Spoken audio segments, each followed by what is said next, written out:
Dan kita tidak akan jauh bergerak dari soal-soal marketing ya. Dan termasuk juga mungkin sedikit masalah politik ya. Dan saya juga ingin sharing mungkin berkaitan dengan masalah-masalah yang berkaitan dengan bagaimana perempuan Indonesia dibandingkan dengan perempuan yang ada di luar ya. Oke, saya boleh duduk ya Bu ya. Nanti kalau Ibu Ririn sudah datang nanti bisa duduk di sini ya. Mungkin dari Ibu Wulan mungkin barangkali karena yang paling ujung ya. Saya ingin nanya Bu, kalau kita bicara mengenai marketing ya, kira-kira dunia pemasaran di Indonesia Bu, kalau menurut Wulan saat ini gimana sih kondisinya Bu? Ini sudah masuk tahun 2013, mungkin kondisinya akan beda dengan tahun-tahun sebelumnya ya Bu ya. Silahkan Ibu Wulan. Sepertinya saya in the hot seat ya, pertama paling ujung jadi dapat giliran pertama ya. Nanti ngacak lo Bu ya.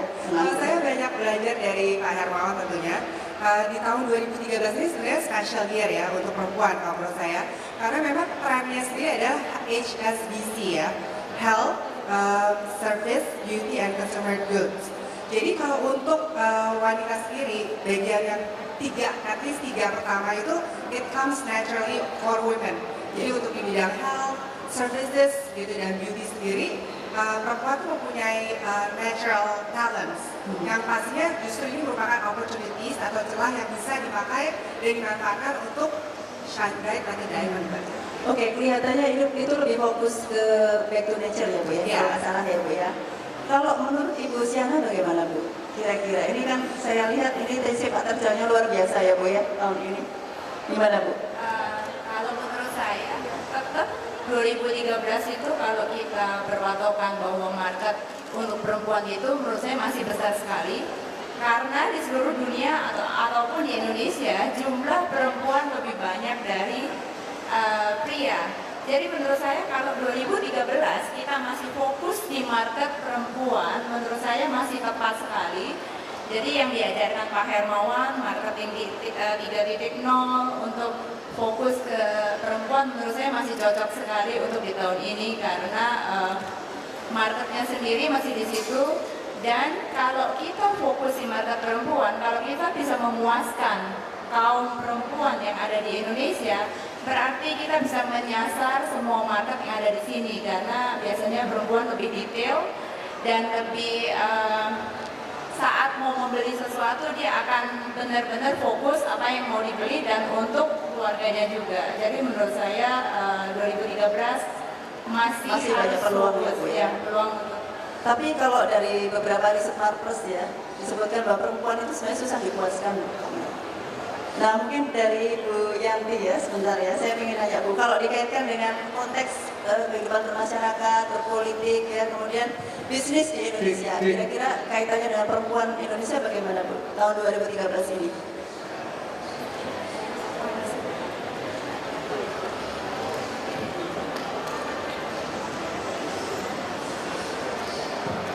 Terima kasih Mbak. Jadi saya berpendapat tahun 2013 kalau Marcus menentukan ada 3 market penting yaitu women, youth, and netizen, itu saya rasa kalau kita bicara women nih ya, women itu memang baik itu di bidang bisnis, bidang politik, sekarang ini mulai menonjol. Contohnya adalah mulai banyak pemimpin perempuan di legislatif maupun di eksekutif. Kalau Ibu melihat MDGs, itu juga urusannya banyaknya mengenai perempuan. Apakah pendidikan, apa kesehatan, apapun itu pasti banyaknya menyangkut perempuan. Jadi saya rasa memang tahun 2013 itu dan seterusnya mudah-mudahan akan menjadi tahun perempuan. Dan di sini kelihatan sekali bahwa mulai bisa diterima. Ya. Jadi seorang pemimpin perempuan, bahkan perempuan sebagai decision maker, tidak hanya pemimpin di rumah pun dia decision maker. Kalau mau liburan itu saya berani bertaruh, pasti tanya dulu ke ibunya mau kemana nih kita liburan. Seperti itu. Ya, mau makan juga pasti ibunya akan menentukan seperti itu. Jadi ini menurut saya perempuan memang suatu segmen market yang sangat penting dan juga perempuan juga sekarang sudah mulai memperbaiki diri, sudah berani tampil dan untuk bahkan menjadi pemimpin. Oke, terima kasih Bu Yanti. Bagaimana dengan Ibu Betty? Pendapat Ibu kalau dikaitkan dengan tantangan perempuan yang sebagai pemimpin dalam kehidupan sehari-hari. Kami lihat kan kelihatannya kalau artikel-artikel di Femina ini memang agak-agak feminis sedikit ya. Saya pengen tanya Takut ya? kira-kira Bosan aku sama feminis. Oh, enggak.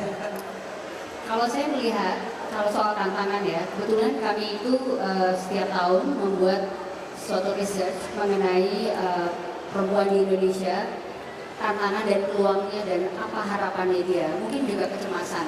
Kita membuatnya dalam tema Unleashing Women Leadership bersama satu perusahaan internasional, McKinsey Company.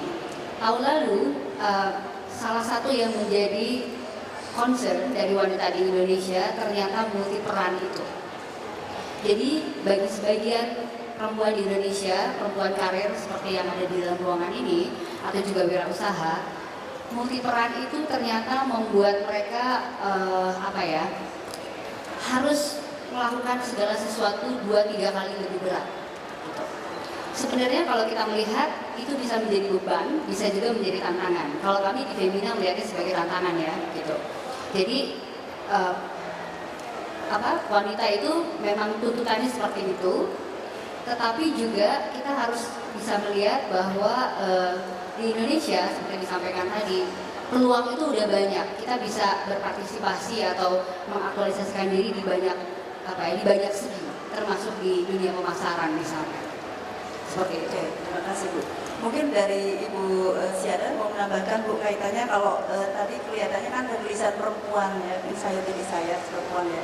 Tapi kalau di dunia bisnis rasanya sudah mulai dari dulu kelihatannya ya sudah mulai banyak peluang sudah buat perempuan. Cuma masalahnya bagaimana sih bisa manfaatkan peluang itu? Kira-kira bagaimana Bu? Peluang sih pastinya selalu ada. Mau perempuan mau laki-laki selalu ada. Tepatnya bagaimana kita melihat peluang itu untuk kita ambil gitu kan. Nah, untuk kaum perempuan biasanya akan lebih sedikit susah karena banyak pertimbangan. Kalau saya turun ke bisnis, bagaimana nanti dengan keluarga saya, bagaimana dengan kehidupan sehari-hari, bagaimana apa yang akan dibicarakan banyak orang dan lain-lain. Kalau peluang bisnis untuk pria mungkin mudah, buka peluang bagus langsung diambil. Nah begitu kita pasti pertimbangannya nanti anak kita gimana, waktunya gimana. Kalau dulu saya ditanyain gimana tantangannya menjadi entrepreneur perempuan, gimana cara membagi waktu. Kalau dulu selalu saya katakan bahwa kita kasih quality time, padahal sebenarnya itu bohong. Sebenarnya jujur-jujurnya saat kita melihat peluang itu adalah pilihan. Kalau saat kita mau masuk atau terjun ke dunia bisnis, ada yang harus dikorbankan, yaitu salah satunya adalah waktu. Waktu untuk keluarga. Jadi kalau kita bicara quality time, itu sebenarnya menurut saya sih itu jawaban diplomatis. Tapi kenyataannya saat kita mau masuk, kita harus sadar bahwa ada yang harus dikorbankan, yaitu salah satunya adalah waktu. Nah, waktu itu tidak bisa dibeli, tidak bisa diciptakan. Nah, kalau kita melihat antara pengorbanan dengan apa yang akan kita capai sesuai, menurut saya kalau ada opportunity, ya diambil kalau memang sesuai. Jadi intinya bagaimana manfaatkan peluang itu ya. Ya. Menarik juga ya kalau kita lihat mungkin Ibu Bulan ya, dari 4 bersaudara mungkin ya. Ibu kelihatannya mewarisi bakat bisnisnya dari orang tua ya. Dan saya lihat justru putri perempuan ya, putri dari Ibu Marta justru yang lebih kelihatan seperti itu. Kelihatannya ini menarik sekali disikapi ya. Berarti mungkin di dalam keluarga juga sudah ada perlakuan-perlakuan yang sama antara perempuan dan laki-laki. Nah, kalau Ibu sendiri sebagai perempuan yang saat ini bergerak di bisnis kecantikan, kira-kira bagaimana Bu menyikapi tantangan tersebut? Kalau Bu Siana kan mengatakan itu kan setidaknya pasti quality time itu bohong gitu ya. Nah, kalau Ibu bagaimana? Kalau saya memang sejak kecil sudah terekspos dengan bisnis melalui ibu saya. Jadi memang kalau quality time yang tadi Mbak Shana katakan mungkin memang agak biasa juga. Cuma saya juga sekarang ini punya anak masih kecil-kecil mungkin dibandingin dengan Bu Yanti, dengan Bu Shana. Jadi lebih ribet lagi sebenarnya. Cuman salah satu resep dari ibu saya yang saya merasa berguna itu adalah satu, kalau kita mau terjun dalam bisnis atau berkarir itu memang kita harus menciptakan support system yang kuat untuk family kita sebelum kita masuk ke dalam karir atau bisnis, entah itu bisnis keluarga atau profesional. Jadi support system yang kuat itu memang bisa nanti membantu bagaimana anak-anak kita atau untuk household kita sendiri juga bisa terbantu oleh support system yang kuat tadi. Dan buat saya sendiri pribadi untuk berkarir juga saya menentukan prioritas dalam hidup. Jadi nggak usah banyak-banyak, kalau prioritas terlalu banyak kita nanti bingung sendiri. Cuman kalau dari prioritas yang saya tentukan 3 hal yang paling penting dan apabila itu berbenturan, saya sudah tahu apa yang saya harus dahulukan dulu. Jadi itu sih yang selama ini keep me going untuk kehidupan sehari-hari, bagaimana juggling tantangan juga ya, seperti layaknya wanita karir di sini, antara keluarga, antara pekerjaan, dan untuk diri sendiri juga kita perlu ada waktu untuk get back to ourselves juga. Membahagiakan diri ya. Iya. Oke, terima kasih. Nah sekarang kalau Ibu Yanti saya ingin nanya gitu, kan Ibu sudah pasti sering melawang buana ya Bu ya, karena yang diurus pergi kemana-mana ya Bu ya, yang diurus kan pariwisata.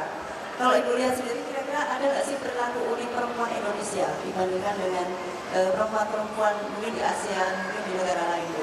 Karena kelihatannya ada indikasi kok kita dianggap gimana ya, masih kadang-kadang nih perlakuan agak tidak sebaik mungkin di luar ya. Itu pandangan orang ya. Mungkin kalau menurut Ibu bagaimana?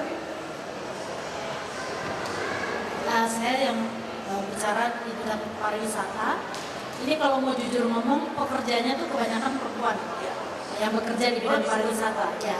Jadi ini apakah di bidang hotel atau travel atau apa aja, airliners, itu pasti lebih banyak stewardessnya daripada stewardnya gitu ya. Jadi pasti perempuan tuh banyak, termasuk pemasok ya, industri pariwisata itu banyak perempuan. Jadi dalam hal ini kalau menurut saya perempuan tuh banyak sekali berkiprah di bidang pariwisata. Saya tidak melihat perbedaan antara laki dan perempuan.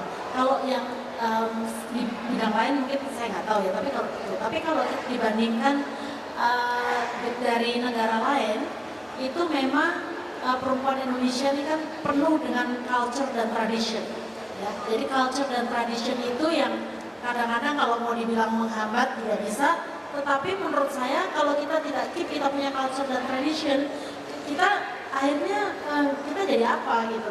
Kita harus hormati culture. Jadi contohnya culture menghormati orang tua itu penting kalau menurut saya. Terus culture bahwa perempuan tuh harus, walaupun dia udah setinggi langit jabatannya presiden sekalipun, dia harus bisa masak, minimal mengerti ilmu makanan seperti itu. Jadi menurut saya perempuan tuh nggak boleh lupa sama kodratnya. Jadi yang dibilang emansipasi atau gender itu memang perlu, karena perempuan ini kan perannya tuh penting. Dia kan manajer rumah, dia jadi manajer, dia jadi ibu, dia jadi orang tua dan sebagainya. Selamat datang Ibu.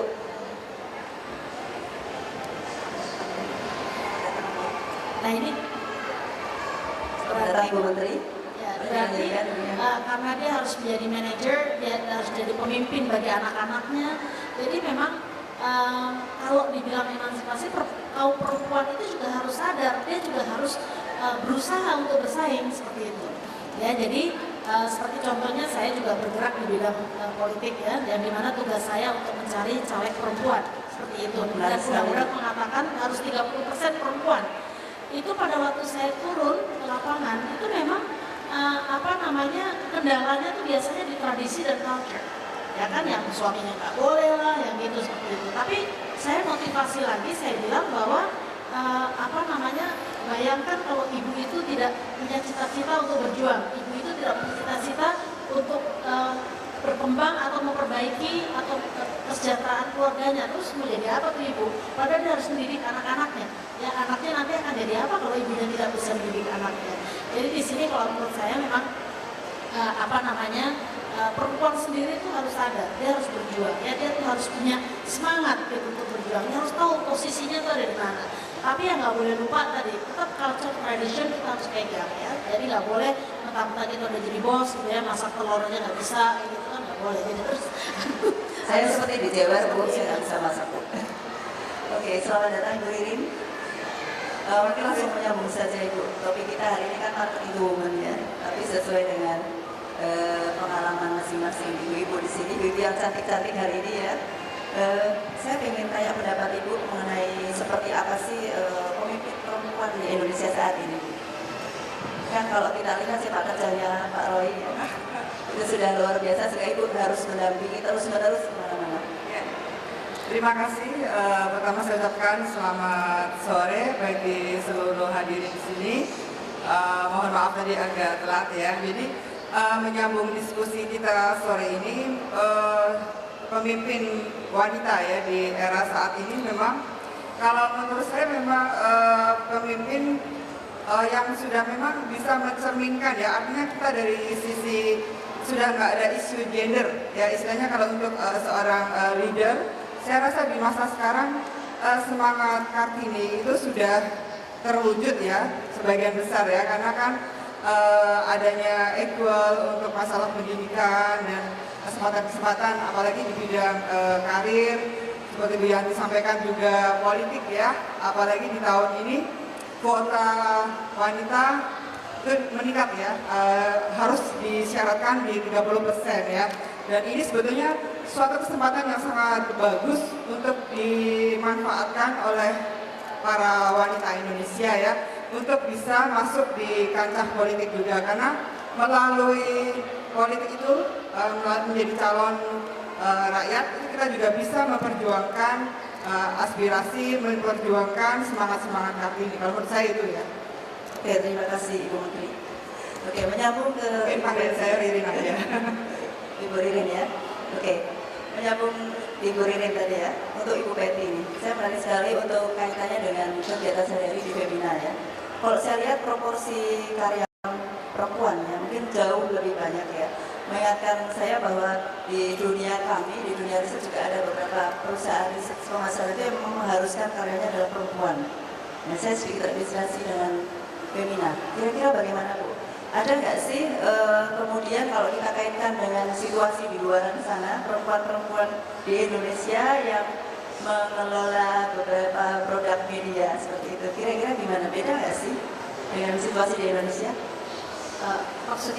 Maksudnya adalah gini, di luar sana itu di dunia media mungkin batas perempuan dan laki-laki agak susah ya untuk dibedakan. Sementara kalau kita lihat kasus Femina ya, memang mayoritas perempuan karyawannya ya. Sebetulnya kenapa misalnya Femina atau Femina Group, namanya juga Femina kan? Kenapa Femina Group itu mayoritas perempuan? Sebetulnya lebih pada hal-hal yang sifatnya teknis. Mayoritas majalah kami atau media kami itu menyasar perempuan.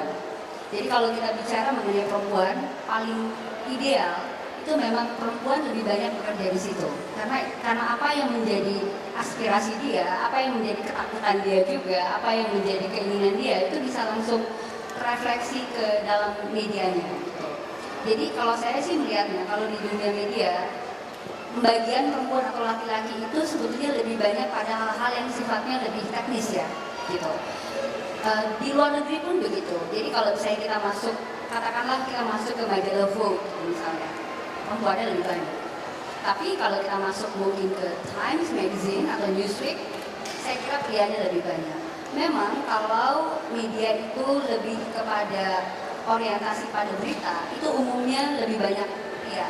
Ini tantangan buat kami, gitu ya. Artinya kalau kita ngobrol dengan teman-teman di media yang lebih menyasar masyarakat umum, pria dan wanita atau pria lebih banyak, yang wanita itu agak susah sampai ke puncak. Apa karirnya? Sebabnya akan banyak sekali. Dia berkompetisi, mungkin jumlah di dalam perusahaan itu lebih sedikit daripada yang pria, sehingga kompetisi itu lebih ketat. Lalu kedua, tadi disampaikan juga misalnya teman-teman, sebenarnya kalau kita bilang sebetulnya perempuan di Indonesia itu bisa jadi pemimpin nggak sih? Bisa. Peluangnya jauh lebih banyak dibanding sebelumnya ya, Mbak Ririn. Dan secara pendidikan kita udah luar biasa. Tetapi banyak sekali juga masalah yang muncul tidak hanya dari lingkungannya, tapi dari perempuannya itu sendiri. Menjadi leader itu nggak mudah. Jadi kalau ditanya apakah Anda ingin menjadi leader atau mau menjadi leader, ini peluangnya. Tidak semua perempuan mau mengambil itu. Nggak apa-apa, tetapi ada resiko memang yang harus dia hadapi ketika dia berani mengambil peluang itu. Gitu. Nah, kalau misalnya di industri media sepertinya seperti itu juga, jam kerja yang panjang menjadi salah satu masalah juga. Oke, terima kasih Bu Betty. Kembali sedikit ke Ibu Wulan ya. Kalau dikaitkan dengan perilaku unik perempuan Indonesia, tadi agak menyambung dengan pembicaraan Ibu Yanti. Kira ada beda nggak sih Bu, selama mungkin Ibu sering melakukan perjalanan ke luar negeri, perempuan Indonesia khususnya di industri kosmetik ya Bu ya, kira-kira bandingan dengan perempuan-perempuan yang ada di luar negeri seperti apa? Saya sebenarnya tadi sesuai banget dengan Ibu Yanti bahwa perempuan Indonesia pekerja itu memang masih memegang teguh nilai ketimuran tadi. Jadi bagaimanapun juga setinggi-tingginya kita, itu akhirnya kita harus menyadari bahwa kita adalah menerima kodrat kita sebagai perempuan. Sebenarnya tadi itu bisa dibilang juga sebagai suatu pengertilan atau suatu hal yang kurang baik. Tetapi menurut saya itu justru yang membedakan karakter perempuan Indonesia dengan wanita-wanita lain yang ada misalnya seperti di Amerika atau di negara-negara lainnya gitu. Jadi kalau dari saya sendiri itu justru adalah merupakan suatu karakter yang harus terus dipupuk dan dipertahankan dan juga bukan menjadi suatu halangan mereka untuk terus maju dan berkembang. Pasti Boleh Pak. saya mau memperkaya diskusi ini. Jadi Magnus itu sangat percaya pada 3 komunitas utama. Youth, Women, and Nation. Kemarin saya bilang di depan Menpora, jangan serahkan masa depan Indonesia ini kepada orang tua, tapi orang muda. Tahun 2030 Indonesia katanya McKinsey masuk 7 besar. Ini yang kayak saya ini mati udah umur 66 ini. Yang sekarang umur 30 nanti umur 50. Hari ini saya ingin mengatakan bukan cuma muda, tapi masa depan Indonesia itu harus memberikan kesempatan pada perempuan. Jangan cuma diserahkan laki-laki saja. Laki-laki itu banyak urusan sama KPK. Ya, coba dilihat yang aja yang masuk KPK lebih banyak perempuan atau laki. Laki semua, perempuannya paling cuma 5%. Walaupun cuma 5% yang urusan sama KPK itu masuknya cuma karena perempuan juga kadang-kadang ya. Nah, yang pinter sama perempuan apa laki? Nah, Perempuan Pak. Nastiti ini adalah woman champion kita. Kita melakukan 3 tahun berturut-turut riset terhadap perempuan untuk mengetahui sebetulnya marketing to woman itu bagaimana. Apa anxiety and desire daripada perempuan, hasrat dan kegelisahan perempuan ini. Dan saya yakin perempuan-perempuan yang ada di atas pentas ini semuanya, Bu Ririn itu banker sebelum jadi istri menteri, sampai sekarang ya masih di Bangka Diri.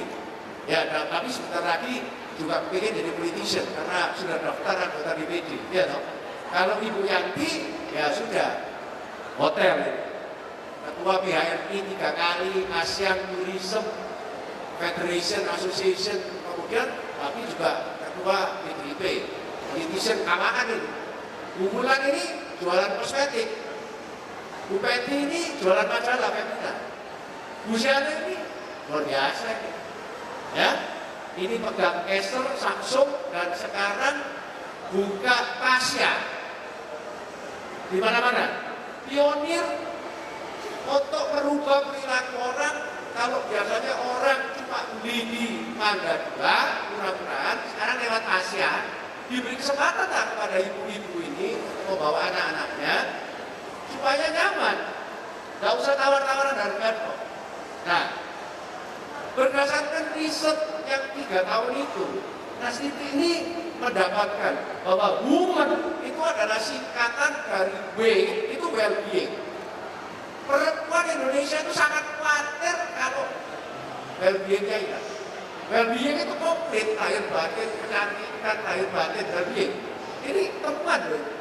Tapi O-nya itu optimisme. Ternyata perempuan Indonesia itu lebih optimis daripada lakinya. Dan itu ternyata di Amerika juga begitu. 2008 ketika financial crisis, yang menyelamatkan rumah tangga, yang laki dipecat dan sebagainya dari pekerjaan, yang laki itu masih gengsi. Kalau perempuan itu selalu optimis. Lahirkan anak aja berani kok. Apalagi kalau cuma laki diberhentiin. Ya toh? Misalnya ini kan delgap kan main ini. Saya tanya tadi Asia di mana? 35 sudah. Masih mau berapa? Harus 100 katanya. Ini mau merubah perilaku perempuan. Berani invest. Ya toh? M-nya itu multitasking. Multitasking. Sambil mengerjakan sesuatu bisa melakukan yang lain. Laki nggak bisa single tasking kan? Ternyata Indonesia gitu. Nah, bukan A tapi E, woman. E-nya entrepreneurial. Dan itu betul loh, perempuan Indonesia lebih entrepreneurial. Jangan ngomong yang ada di atas panggung ini yang gede-gede. Perempuan Indonesia itu kebanyakan punya bisnis semua, walaupun lewat handphone. Itu yang yang sekarang ada di counter salah satu saya tanyakan putar-putar di sini. Kerjaannya apa? Saya freelance Pak, SPP, tapi saya juga punya online shop. Jadi perempuan itu untuk 3.000, untuk 5.000 itu mau. Dan semua entrepreneurial. Dan kita temukan bahwa kalau dulu ada uang laki, sekarang uang perempuan. Uang perempuan, lakinya saya nggak tahu. Perempuannya punya akun sendiri, ya. Dan ini temuan yang menakjubkan. Kenapa? Kalau orang laki punya uang laki itu untuk nakal, rokok, ya supaya perempuannya nggak tahu, kemudian pijet dan sebagainya. Kalau perempuan nyimpen duit itu untuk anaknya. Kalau terjadi sesuatu dengan laki-laki saya, maaf ini, sudden death atau tahu-tahu unemployed atau tahu-tahu kena siri gitu, nggak tahu loh, kita tahu-tahu maju. Ini temuan. Maka saya sudah punya uang. Dan N-nya itu yang namanya networking. Jadi temuan Magnus yang sebetulnya Nasdaq yang memimpin itu 5, well-being, optimism, multitasking, entrepreneurial, dan network. Jadi kalau perempuan mau melakukan marketing, majalah, kemudian bank, kemudian jualan elektronik, jualan hotel, turisme, apalagi jualan kosmetik, mestinya perempuan itu berada in the better position untuk mengerti perempuan lain. Karena mereka sendiri juga begitu. Pasti di 55 pasti ya multitasking, pasti orang optimis semua itu. Pasti menjaga well-being. Dia cantik semua, tidak ada yang mau tampil dan cantik itu. Kalau laki naik sini sembarangan ya loh.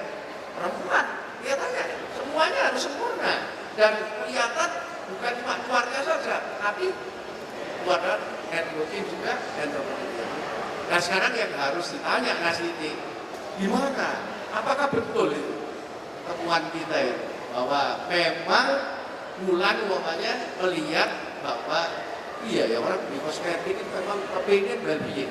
Ini kan well-being. Kalau Kamina mungkin Ibu Peti melihat mesti membangkitkan optimisme ini. Iya kan? Bukan cuma sekedar passion, ya kan? Kalau Bu Syana mungkin iya ya, perempuan itu multitasking ini, ya kan? Sambil ngasuh anaknya, sambil ikut milih, beli apa dan sebagainya. Mungkin kalau Ibu Yanti juga melihat bahwa perempuan itu senang networking. Jadi kalau turisme itu perempuan itu lain, perempuan sama turis laki itu lain. Datang itu terus ngomong, ketemu sama orang yang tidak kenal terus ngobrol-ngobrol. Nah, saya tidak tahu. Ibu Ririn mungkin juga melihat bahwa nanti kalau saya masuk BPD Republik Indonesia terutama daerah pilihan Jogja ya, nah mungkin bisa menimbulkan supaya perempuan-perempuan Jogja itu lebih empower, lebih menjadi entrepreneur dan sebagainya. Coba gimana? Nah, mungkin dari Ibu Mulan dulu. Betul nggak sih kayak gitu kira-kira? Kalau dari women tadi itu memang benar banget. Dan saya setuju sekali dengan well-being, optimis, karena kita memang harus optimis ya. Seorang perempuan itu memang harus survival in any bad or good conditions. Itu sebenarnya ada di filosofi kecantikan rupa Sahabat Mohyadiantara. Jadi memang harus ada optimisme terus untuk bisa survive in any bad conditions. Kemudian multitasking ya tadi yang sudah disebutkan sama Mbak Penti sendiri kan. Memang kita sudah kodratnya ya harus begitu dan memang kita sangat baik banget. Bisa banget untuk melakukan multitask at the same time. Udah memang naturally seperti itu. Jadi kalau menurut saya sih, saya setuju banget dengan yang tadi sudah di women's tadi itu. Networking kayaknya nggak usah diragukan lagi ya. Kayaknya perempuan juaranya yang namanya Ratu Gosip, enggak ya. Cuma gosip in a good way. Atau maksudnya dengan ramah tamah, dengan keluasannya, itu tuh udah comes naturally with women. Jadi kita nggak usah khawatir lagi untuk maju dan terus berkembang bersama dengan pria tentunya. Dan kalau saya pribadi nggak tahu koreksi orang jualan kosmetik itu menjual hope sebetulnya ya. Hope and dreams Pak. Hope ya. Tapi sekarang juga harus ada proof karena semakin banyaknya. Supaya perempuan itu juga lebih percaya diri. Betul. itu untuk menyumbang turismenya dia. Ya, Betul ya? betul. Jadi makanya kenapa perempuan pasti mau tampil cantik in any occasion, karena itu salah satunya harus bisa mempresentasikan dirinya dia sebaik mungkin. Menurut data Anda, berapa persen perempuan Indonesia yang belum mengenal kosmetik? Kalau di kota-kota kecil sendiri masih basic banget, Pak. Kalau di kota-kota besar itu sudah lumayan advance. Dan kalau semakin urban, GDP per kapitanya semakin naik-naik, Ya. kosmetiknya makin canggih. Semakin canggih. Kebutuhannya juga semakin aneh-aneh kalau menurut saya. Dan pasar untuk kosmetik ini untuk Luar perempuan biasa. modern. Bahkan sekarang masuk ke laki. Ya.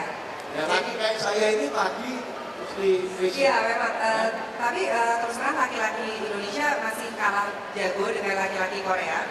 Karena untuk saat ini laki-laki Korea memakai 7 jenis kosmetik setiap harinya. 7 jenis, sementara kita facial foam aja masih struggling gitu kayaknya ya untuk pria-pria. Jadi tolong deh, pria-pria juga harus mulai take care of the good looks.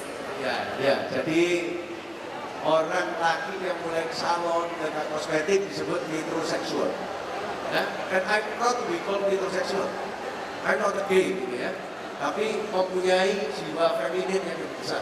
Ini Stephanie anak saya menunjukkan ada satu t-shirt yang get woman, be nice to woman, because your money is my money is my money. Itu survei kita yang Nasdaq itu terakhir memang menemukan bahwa 87% dari perempuan Indonesia yang ada di seluruh kota mengatakan dia adalah CFO of the family, Chief Financial Officer of the family. Jadi kalau suatu brand itu dibenci perempuan, habis dia. Lakinya itu nggak berani kok beli mobil tanpa persetujuan perempuan, beli rumah tanpa beli perempuan. Orang perempuan itu kalau diundang sama temennya, ayo ke sini, langsung dia jawab ya. Nanti suami saya ajak. Tapi kalau orang laki yang diundang, malam, nggak berani dia. Oh ya, nanti saya tanya istri saya dulu. Ya. Jadi perempuan itu SCFO family, bahkan plesetannya suami itu singkatan semua uang adalah milik istri. Betul itu Pak. Jadi orang laki itu cuma di kantor saja galaknya. Kalau di kantor, kalau sudah di rumah ya terserah istrinya. Apalagi kalau pernah ketahuan kesalahannya, udah nggak berani dia. Ya, Ibu Patty, betul ya? Saya mau bilang dulu tambahan juga Pak. Kalau istilah kami uangku, uangmu kita, uangku. Dan ya, Sama persis, Pak. uangku. Tapi Femina apakah betul isinya memang memberi optimisme, memberikan supaya orang itu lebih entrepreneurial, kemudian sarana untuk networking dan sebagainya. Dan terus terang Jakarta Marketing Week ini dibikin karena terinspirasi oleh Jakarta Fashion Week. Femina, sehingga Stephanie anak saya telepon sama Ibu Swida, kita juga mau bikin Jakarta Marketing Week. Gimana kalau Femina sendiri? Ya, saya kira itu memang menjadi DNA dari Femina dan Femina Group. Apa yang disampaikan oleh Pak Hermawan tadi itu betul 100%, bahkan mungkin 200% Pak. Saya kira tugas media justru untuk membuat yang 5 tadi itu menjadi apa ya, menjadi mantra bagi semua perempuan. Karena kenyataannya sebenarnya kalau kita mau jujur, masih banyak perempuan di Indonesia yang sudah tahu dia punya banyak potensi, 5 itu paling tidak dari singkatan women tadi, tapi mereka belum memaksimalkannya. Karena banyak sekali hal-hal di luar dia yang juga masih menghambat, Pak. Jadi contoh misalnya wanita wirausaha ya, saya setuju, jadi saya mau share sedikit. Tahun 87 kita mulai dengan wanita wirausaha. 3 tahun terakhir saya bekerja, ya, saya bekerja dengan Bank Mandiri, Bank yang Mbak Ririn. Sekarang komunitas kami sudah 30.000 di seluruh Indonesia. Ya, Itu masuk tengah loh. Jadi kalau Anda mau sukses, mau mentarget perempuan, sebetulnya whatever your business, apakah kosmetik, apakah tourism, jualan retail, elektronik, Iya. atau majalah, semuanya harus bisa mensupport. Karena perempuan itu anxiety desire-nya kepengen bagus dari dia. Betul. Kalau Anda tidak mau mensupport itu sehingga orang itu menjadi hopeless, nggak mau dia. Ya, tapi juga barangkali mumpung di sini banyak pria termasuk Pak Hermawan, sebetulnya kita perlu disupport juga oleh prianya. Penelitian menggambarkan bahwa perempuan di Indonesia itu mungkin sudah 3 langkah lebih maju dari prianya. You just be careful with that. Kita Ya. kan support ini, ya dong. Kita selalu support. Kita kasih tepuk tangan dulu ya, Stephanie ya. Katanya mau support, kita tunggu supportnya. Ya, Luciana gimana? Ya setuju Pak, teorinya memang seperti itu, bahwa kalau melihat teorinya dari kepanjangan woman, dari yang Bapak ceritain bahwa kayaknya almost perfect, bahwa jadi perempuan ataupun entrepreneur perempuan itu almost perfect. Tapi ada satu hal yang sebenarnya kita harus akui, bahwa perempuan itu lemah tapi kuat, kuat tapi lemah. Nah itu yang harus kita sadarin, dan itu juga bisa menjadi satu kekuatan. Kelemahannya bisa jadi satu kekuatan, kekuatannya juga bisa menjadi kelemahannya. Mungkin agak bingung, tapi karena industri saya kebetulan 98% adalah pria, saya mengalami bahwa menjadi entrepreneur perempuan itu tidak mudah. Ada yang bisa pria lakukan, saya tidak bisa lakukan. Kalau menurut teori seolah-olah kita bisa melakukan semua. Contoh, yang pasti saya bisa lakukan, entertain Pak. Karena customer saya semuanya pria, vendor saya semuanya pria. Gimana kompetitor saya pria bisa entertain vendornya Pak, bawa ke mana nightlife, saya tidak bisa melakukan itu. Nah, tapi saya nggak takut dengan apakah dengan saya nggak bisa entertain terus bisnis saya akan turun, menurut saya enggak juga. Tapi ada limitasi dari perempuan saat menjadi pebisnis maupun entrepreneur, itu salah satunya. Keduanya biasanya kalau berhubungan dengan hukum, seumpama ada mungkin anak buah kita berhubungan dengan polisi atau berhubungan dengan segi hukum, untuk seorang perempuan ada rasa takutnya beda dengan pria. Nah itu yang kita tidak bisa pungkiri, bahwa kodrat kita belum nyampe di situ. Nah itu sih menurut saya. Tapi selain itu teori tadi semuanya benar, seperti multitasking gitu tepat sekali. Tapi ya limitasi kita ada beberapa hal, itu aja sih Pak. Ya tapi saya pernah ikut diajak Bu Siana ke Rusia selama beberapa hari bersama mid dealernya yang berprestasi ya, semuanya laki, ya, dan semuanya orang pinter-pinter dagang, bahkan boleh saya katakan mafia dagang, mafianya komputer. Nurut semuanya sama Ibu Siana, dilebutin gitu aja nurut semua. Gak ada yang berani tentang, padahal lebih muda, ya, dan perempuan. Semuanya jagoan, sudah komputer dan sebagainya jagoan. Dan kalau kita lihat Pak Asia, ya, retailnya juga begitu, memberi sofa supaya orang bisa networking dulu, jangan susu untuk beli dan sebagainya. Jadi 5 itu masuk. Bu Yanti gimana? Saya mau nambah satu lagi tadi daripada woman ya, yaitu woman itu adalah is a good manager. Itu menurut saya, karena dia harus tidak hanya dia harus mengelola waktu, dia harus mengelola uang, dia harus mengelola keluarganya, rumah tangganya. Jadi tadi aku mau nambah satu lagi sebetulnya manager. Nah di sini saya melihat bahwa apa yang Bapak katakan 5 itu memang udah betul Pak, itu sudah cocok. Walaupun tadi masih ada kendala sana sini, tapi I believe Pak, sebetulnya kalau di saya itu nggak boleh ada perbedaan antara laki dan perempuan. Ya, nggak boleh ada perempuan. Kalau misalnya berbeda, yang berbeda itu hanya kodratnya, bahwa dia satunya laki, satunya perempuan. Tapi sebetulnya dia harus, kalau dia punya pengetahuan sama, dia punya keterampilan yang sama, kenapa dia nggak juga mendapatkan tempat yang sama seperti laki-laki? Jadi di sini di semua bidang itu nggak perempuan juga bisa bersaing gitu ya. Tapi ya saya selalu mengingatkan dengan para perempuan harus berani berjuang, harus berani tampil, harus berani tadi Bu Shana mengatakan misalnya berhadapan dengan hukum, berhadapan dengan ini, minimal yang penting makanya perempuan tuh harus pintar. Itu yang saya selalu sosialisasikan kemana-mana saya turun, itu adalah kalau selama dia tidak punya pengetahuan, selama dia tidak punya keterampilan, dia akan selalu kalah terus. Ditambah kita rugi karena tradisi kita yang seperti itu, yang masih menempatkan perempuan itu di belakang seperti itu. Jadi kita memang harus berjuang. Oke, gongnya sekarang Bu Nirin gimana? Anda mau marketing hubungan juga, no? Hubungan banyak yang jadi voter ini. Gimana? Oke, makasih Pak Her. Jadi prinsipnya saya sangat setuju dengan teman-teman semua ya. Di sini maksudnya memang kita mungkin kayak emansipasi itu tidak berarti kita tuh semua harus sama dengan pria. Jangan lupa wanita yang sukses itu juga pasti disupport oleh lelaki di belakangnya juga. Jadi seorang CEO wanita dia tidak akan sukses kalau suaminya juga tidak support. Jadi saya masih melihat di sisi itu dan mungkin kami ya orang Jawa khususnya itu memang setinggi-tinggi karir kita tetap di rumah itu sebagai wanita yang harus tetap nahkoda itu tidak bisa dua dalam sebuah keluarga. Jadi tetap harus satu dan itu adalah suami untuk di sebuah keluarga. Dan Pak Her menurut saya juga salah satu kunci wanita itu sukses adalah kita lihat wanita itu saya lihat lebih tough yang saya perhatikan dibandingkan lelaki ya. Jadi mereka punya jiwa yang sangat gigih, ulet, ketabahan itu kayaknya lebih kalau dibandingkan laki-laki. Dan ini sebuah kekuatan bagi wanita sehingga mereka bisa berkarya tidak kalah dengan laki-laki.